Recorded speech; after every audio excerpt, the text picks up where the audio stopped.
marketing strategy for your business. We use Lego Serious Play method to develop strategy. I've done demos before. I'm not going to do that today. I'm just going to kind of show you how it works. It's really hard to understand, so a lot of my demonstration will involve Lego. We don't have to use Lego, but I hope that I demonstrate why it's so powerful and why we love it. And then this is really just kind of to help you guys develop your own strategy. Ooh, got it right. Okay, so I like to start with the elevator pitch. I work with a lot of small business owners, and I find that they have a really hard time explaining what they do in simple terms. Tend to go down the weeds of, well, this is what we used to do, or this is how it used to be, or this is why we're better than our competitors, and they weave around, and then prospects just kind of zone out, and they're like, I don't know what we're talking about, and they don't always care kind of what you're saying, right? So it's not a sales pitch. It's really meant to be kind of, if you use a fishing analogy, like it's like a pitch, right? And so it's like the worm on the hook. It's the bait. So you put it out and you see if people bite. If they bite, then you can talk to them more and you can go a little bit more in detail about what you do. But for now, it's just kind of a very simplified version of what you do. So I like to ask the question, can you explain to a 9-year-old what you do? And explaining to a 9-year-old is not about baby talking, right? 9-year-olds are in 4th grade. They're pretty smart these days. And so it's really just about simplify, simplify, simplify your message. So as an example, I will show you kind of what I've come up with Lego Serious Play. What is kind of out there now is something about a facilitated method, communication, problem solving, something and something and something. And I'm like, okay, you lost me at facilitated method. So I kind of tried to do a simplified version of what Lego Serious Play is. It's a way to get ideas on the table so they can be better seen, understood, heard, and discussed, and resolved. So simplify. What is Lego Serious Play? It's a method to get ideas in the open so they can be better understood. Period. So that's our little model to show you in 3 dimensions how that looks. So that's kind of your elevator pitch. Just simplify, simplify, so you can just be really clear to a prospective client what you do. Value proposition. This is an overarching benefit. What benefit does your product or service provide to the marketplace? And it's not a long list of benefits, it's an overarching. There should be some overarching benefit. If you are in what we call a blue ocean, right, you know what your benefit is. But if you're in a crowded space, what makes you better than the rest, right? And if you can sum it up in a simple statement, I like this image because if you can figure out, the question I like to ask is, what would be missing from the marketplace if your services were no longer there, or your product? So if you can figure out what would be missing, that's your value proposition, right? If you can really sum that up into a simple statement. So we like Lego Serious Play because it brings clarity on what your business needs to grow.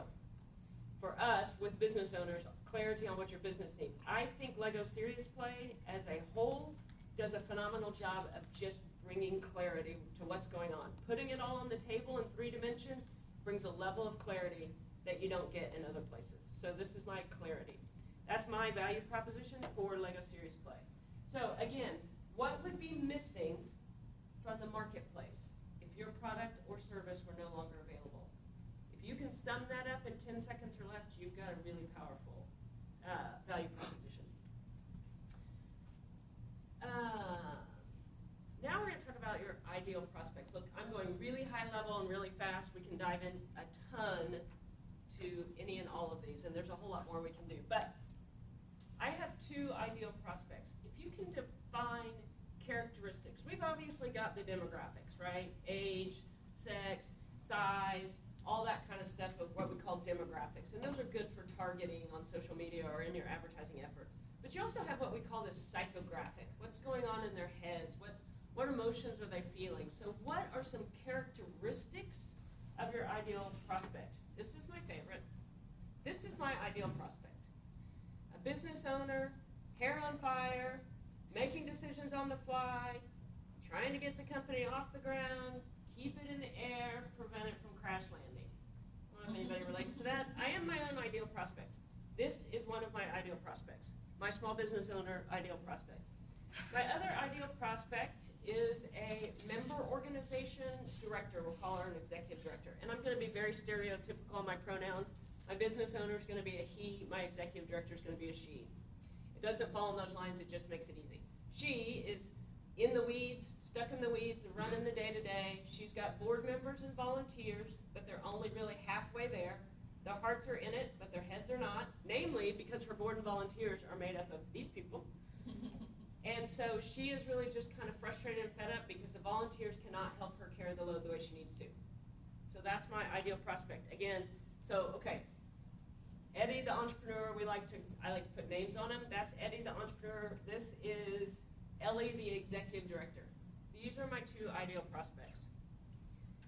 I'm going to give you guys a little bit of I like to think this is a golden nugget. If you can identify a nightmare client. Firing clients, I believe, is a luxury, and a luxury a lot of business owners don't have yet. If you can get stable enough in your business, you can fire the clients that are causing you a lot of problems, you're in a good place. If you can figure out what some of the characteristics are of a nightmare client, you can maybe identify them early on and not bring them on board in the first place. Nightmare clients can be very difficult for not just you, but your whole team, right? This is my nightmare client.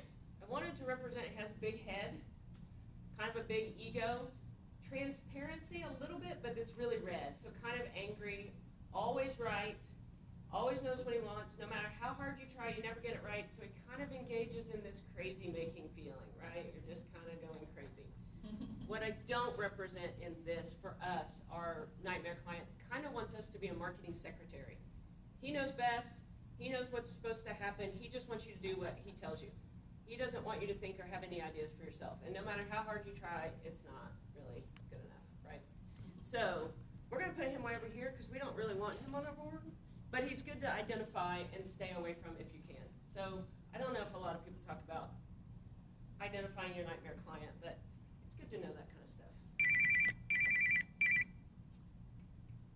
Okay, so I like to talk about, and I learned this a lot in sales training.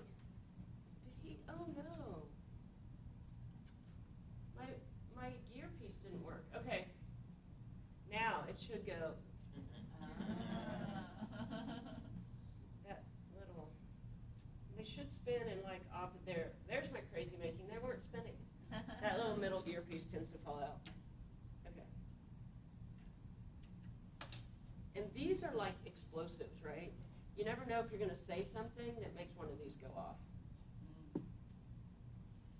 Okay, we're going to put him over here. Pain points. I like to talk to people about what you're really selling. Most people are selling, pain relief, aspirin, Tylenol, that kind of stuff. Peace of mind, which is often insurance products. You're in good hands with Allstate, or like a good neighbor, we'll be there. So you have this fear of some catastrophic event happening. We're going to sell you some peace of mind so you can sleep well at night. Status. I love the status. That's, for me, about people buying things they don't need with money they don't have to impress people they don't like. And people spend a lot of money on the status category. Those are the big name brands, Rolls-Royce, which I shouldn't say Rolls-Royce, Tag, I'm not a name brand shopper, so it's hard for Michael Kors, all that kind of stuff. If you put a name on it and it increases the price by 20 times, then you're buying status. And then entertainment, a lot of people put entertainment in there. For me, that's kind of pain relief. It's an escape from reality. I want to go be entertained, right? So at the base of most people's buying decisions is still some kind of a pain point. They're driven by a pain point. Even, retail therapy is still escape, right? I'm going to go shopping to make myself feel better because I had a bad day. So if you can figure out what people's pain points are, then you can talk to them better about their needs. So again, 3 dimensions, my pain points. 4, okay, you've got up to your eyes in work you can't handle, fed up, or being one-upped by your competition. This is leaving money on the floor, and this is undiscovered revenue streams. If I open that, some stuff will fall out, which is good, I guess, right? So undiscovered revenue streams. These are many pain points that both of my clients' bases are dealing with, right? My website the home page really talks to this guy. So we've got our pain points right here on the home page. Up to your eyes in marketing you can't handle, fed up with lack of results, and being one-upped by the competition. Now, what you can do if you really get into a LEGO Series Play strategy session is you can arrange your ideal clients here in a way that makes sense, and you can take these connector pieces and you can start connecting the pain points. This guy he's up to his eyes, she's up to her eyes in the weeds, so you can connect these. And it's this three-dimensional method of really connecting your pain points to your ideal prospects is very powerful. This guy is leaving money on the floor and has undiscovered revenue, but he doesn't care because he can't pick it up, because if he does, it puts more work on his plate. She needs access to this money because she needs to hire help, and she only thinks the way she can raise money is to increase member dues, and she doesn't want to do it. So she needs help discovering ways to raise money, right? So you can connect these.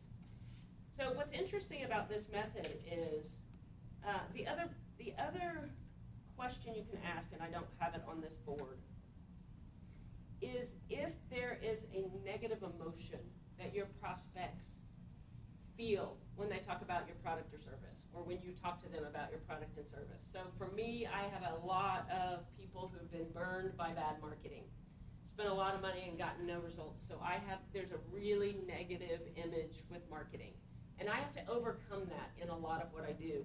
So I did this one time with a client, and we had the negative emotion on the board, and what he realized was the ideal prospect that he thought was going to be the easiest to get at had the most connections to the negative emotion. And then there was this other guy way over here that he was like, wow, I didn't even know he has a real pain point that I can solve immediately that has some government requirements attached to it. And he had no connections to any pain points. So it's a really powerful method to put it all in 3 dimensions and say, okay, these guys fit this guy fits this, and she's not really being one-upped by a competition. You don't really have competition if you're a member organization. You may be competing for funds, right, and raising non-member dues, but you're not really competing with anybody else. So this is a stronger pain point for this guy. Fed up is interesting. She's fed up with her board and her volunteers. He's fed up with his marketing that's not working.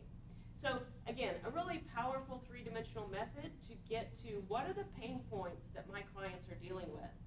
Then you can go to how do I solve them, right? So if you can identify the pain points and you can talk to people about how you solve them, and I don't have my, yeah, I do. So for this guy, I'm going to get him out of this busy office to a place where he can focus and he has more clarity, and we can help him develop clarity on what his business needs to grow, develop strategies for growth, and uncover either hidden problems or hidden revenue streams, right?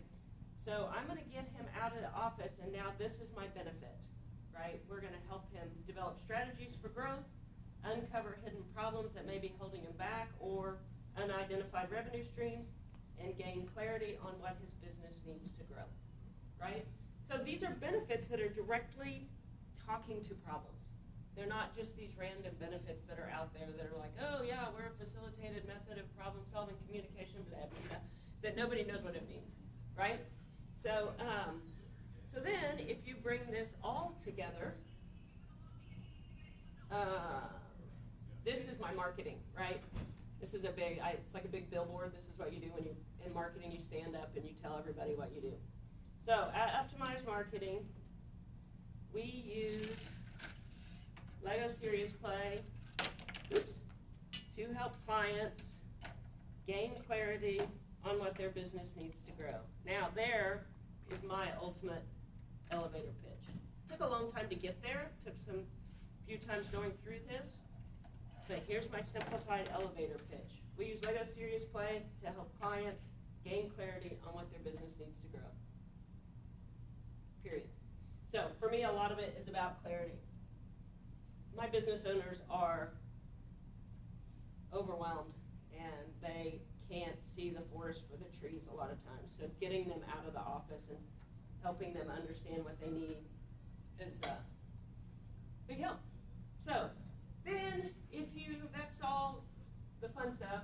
Now you get really kind of anal. And if you want, I have a whole marketing team, so I have to communicate this messaging. So we have this architecture. This governs what we say, to whom, and where we say it. You've got your 3 pain points. Each pain point should have a solution. And this is just a snapshot of everything. I mean, we have some pretty big spreadsheets governing all this. But if you really want to break it all down and use what you've learned to guide your marketing messaging, this is what we call a messaging architecture, where we pull all this together and say, okay, how do we communicate this to our clients? Then, of course, you have to figure out where your clients are, but that's a whole nother thing. So anyway, that's kind of the end of my presentation on how to develop a marketing strategy. Does anybody have any questions or feedback? You make it sound so simple. It is not always simple. I love it. I mean, I'm a strategist, so I enjoy the strategy aspect of it, but it takes a lot of work. It does. It takes a lot of work. And it takes focused attention. You've got to get out of the office, and you've got to ask the right questions, and you've got to do the right thing to get it focused. So, I mean, we haven't talked about brand positioning. There's all kinds of things